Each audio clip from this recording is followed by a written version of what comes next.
Welcome back, everybody. We are here. We are at E3 at PlayStation's booth, and we are joined by Paul Ruszczynski, game director of Driveclub. Thanks for joining us, Paul. No, thanks. It's great to be here. So you guys just had an announcement this morning. You introduced the weather system in Driveclub. Yeah, it's been something that we've been waiting to share for quite a while now because we've been working on it for many months. And it's awesome because it introduces rain, introduces snow, but it's not just the fact it's on or off, it's dynamic. So you can start a race being dry, transitions to full-on thunderstorm, before then drying up by the end of the race. And it's not just the visuals of how amazing it looks with the reflections on the cars, the water droplets on the windscreen with the wipers brushing it off, but it's how it affects gameplay as well. Because obviously it's visibility and trying to see where you're going, but the handling is changed as well. So, you know, drifting around the corner in a wet tarmac is going to be a completely different experience to do that in the dry. How challenging is it to design the gameplay around all these different weather types? Does it multiply? Like, okay, there are 4 different weather types. We need to design 4 different handling models? Or, I mean, how much effort do you guys put into that? Well, you think it'd be a huge amount of effort, but it's actually one of these things because we build everything from the ground up, you know, with the handling model in particular to be very realistic underneath, that you don't actually need to do much. We just change the surface characteristics and the handling model just deals with it just like real cars do in real world life. Cool. So let's talk a little bit. I mean, you were talking about the rain and all the different other weather effects, and they look amazing based on what we've seen in trailers and everything. How are you guys making this game? We got some footage here that you can watch while we're doing this. Is this, or are we watching live gameplay right here? We're currently playing a single player. This is just one of the tour races inside the game, and this is in Chile. I think Carl's driving in a Ferrari F12 right now. Just flying around one of the tracks. It's an offline demo, so you're missing some of the really cool features that we're showing off on the booth today. For example, what would normally happen when you're racing through here right now, you get things like face-offs. So you'd have dynamic challenges placed inside the world. So whether that's try and beat a high drift score or try and get the best average speed, there's always something to do in Driveclub. So it doesn't really matter if you're first or last. You're always earning and rewarding things inside the game. Oh man, this game looks so good. I'm looking at the dash cam here. And first of all, the light reflecting accurately off of the player's hands, depending on the angle it's coming in. The reflections on the windshield. How are you guys? You guys are wizards, right? That's the only explanation here. How are you doing this? I don't think we're not wizards, but we do have some mightily obsessive artists and coders inside the office who just want to make sure everything's replicated like in real world. You know, they want to make sure the cars, you know, from the screw to the fiber weave of the carbon, you know, is completely accurate. And then we've got our, you know, coders who just want to make sure the lighting refracts and reflects through windows accurately, just like in real world. Because we're trying to make something that looks, you know, feels truly authentic. But obviously, you know, we talk about this and simulating the visuals, simulating the audio, but it's not that sort of racer. You know, it's a fun pick up and play, arcade, sort of accessible game. It's still got all that depth and detail underneath. We want to make sure that it's a racer for everyone. Now, speaking of your meticulous attention to detail at Evolution Studios, I heard some pretty crazy stories about how you recorded the audio for each car in the game. Can you walk us through that process? Yeah, I mean, we're very fortunate. All the manufacturers have just been amazing so far. They've allowed us to get hold of their cars, take them down to our test track, where they're driven to their limit. I mean, we've had, you know, cars being at 200 miles an hour plus, and some of our audio designers have been very scared by this experience because they were driving alongside them. But what we do, we mic up all the cars inside and out. I think we've got 16, maybe 17 mics, you know, and we want to make sure that, you know, if you're racing from the chase camera, you're hearing the audio that we captured from outside the car. If you're racing inside the car, you're listening to a completely different set of audio files from inside the car. So it's a completely different experience.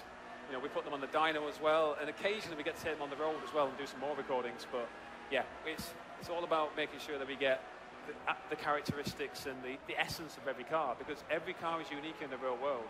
I mean, we're lucky enough to try them out. It's not just, you know, how they look and how they sound, but it's also how they feel as well. So, you know, getting to drive some of them really gives us the opportunity to go, okay, you know, despite the fact, say, you got the Ferrari 458 and the Ferrari F12, same manufacturer, completely different cars. You really have to try and experience them all to make sure that you capture just how they feel and make sure that, you know, every car, there's a good reason to drive it or something that might suit your sort of driving style. Now, talking about how the cars feel, let's talk about some of the different control methods in the game. You've got, obviously, you can play by, just, using the sticks to steer, but what else have we got? Well, yeah, and DualShock 4, we've not only got obviously analog and D-pad steering, but we've actually got motion control as well. So you can switch it on, and it allows you to kind of steer it, you know, it's just like a steering wheel, but you can actually put it in your lap and just lean to the left and right, and that'll steer as well. I actually played with the motion controls when we had a hands-on event recently, and it feels surprisingly good. I'm usually not really a motion controls kind of guy, but I found that especially when you're in cockpit view, when you can see your hands on the wheel, That's the thing. seeing that one-to-one representation, It really feels like makes it you're feels good. connected to that steering wheel, doesn't it, almost? Yeah. Yeah, it's a great way to play.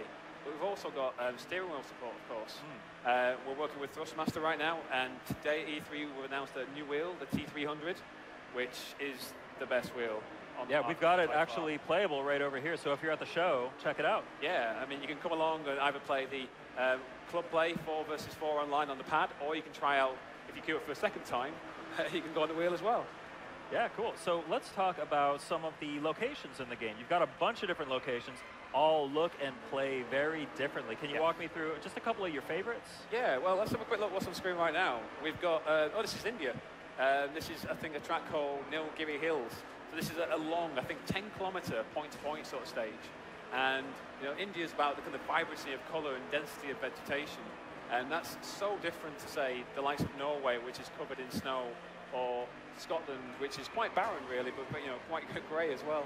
And then you've got Chile, which is all about the heat and the mountainous vistas that you've got. And then Canada, which just has thousands, well, millions of trees actually populated. And you've got, like, what we're trying to do with all the tracks is make sure we kind of, again, we visit them, we get the reference data, and we're trying to make sure we capture the essence of each of these locations. So the corners and the types of bumps are completely different for every location that you play within. So you truly feel like, yeah, if you've been to these locations in real life, this actually feels like I'm driving in India, for example. Now, one more thing I want to touch on before I let you go is the passage of time system. You can start any race at Driveclub at any time in the day, and then you can actually speed it up. How does all that work? Yeah, that's right. So what you can do as a player, you can actually choose any time of day. So that's midnight, noon, 9 o'clock, doesn't really matter. And then you can choose how quickly it actually transitions as well. So you might say, I want it to transition at real time. So a minute is a minute. I mean, you have to play the game for a long time to see a lot of change, but it happens. But then you can change it to 15, 30, 60. And if you set it to 60, for example, every minute, an hour goes by in the game. So that's rapid. So in the case of 6 to 12 minutes, you've gone through a full 90-day cycle. It's extremely rapid. And it's the same with the weather as well. You can choose, you know, whether it starts dry, whether it ends wet, or whether you want to transition back and forth between the two as you race. So we try to make sure all these gameplay features aren't just gimmicks, they're tools that the player can actually change for themselves.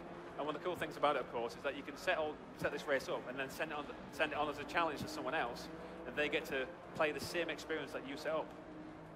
Fantastic. Well, that's Driveclub. Thank you so much, Rushy, for taking the time to chat with us. No problem.